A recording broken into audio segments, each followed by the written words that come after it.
গায়ে হারা হাওয়া লাগিয়ে দিল, এটা আমাদের ভালো হবে। আরে ক্যানিং পূর্বে যদি 1 লক্ষ ভোটে জিতেই আমি তো এখানে সার্টিফিকেটটা ছিঁড়ে ফেলবো, 1 লক্ষের বেশি ভোটে জিতবো, কেউ আটকাতে পারবে না। কি ঠিক বলেছি তো আমাদের ছেলেরা? কত হবে? 1 লক্ষের বেশি হবে, হবে তো? 1 লক্ষের বেশি ভোটে জিতবো। আর আমাদের হিসাব জনগণের কাছে আছে।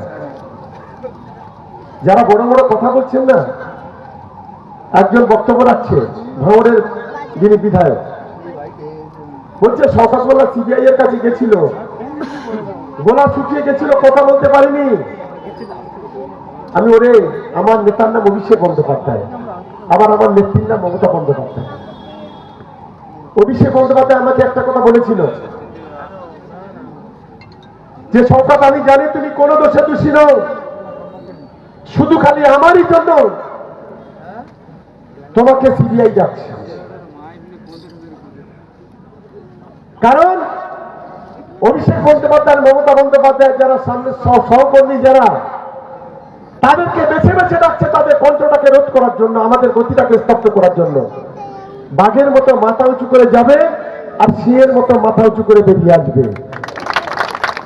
বাইরে সে প্রেস কনফারেন্স করবে, আমি প্রেস কনফারেন্স দিকে লক্ষ্য রাখবো। সেদিন হাসতে হাসতে সিবিআই এর কাছে গেছিলাম, 8 ঘন্টা ওরা যা বলেছে চোখে চোখ রেখে জবাব দিয়েছি। ওখান থেকে বেরিয়ে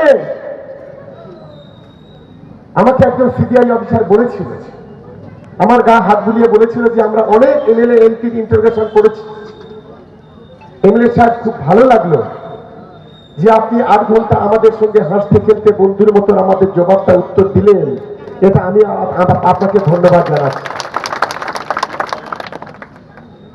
আরে আমরা বাঘের বাচ্চা, আমরা চুয়া বাচ্চা নই। বাইরে সে প্রেস কনফারেন্স করেছিলাম,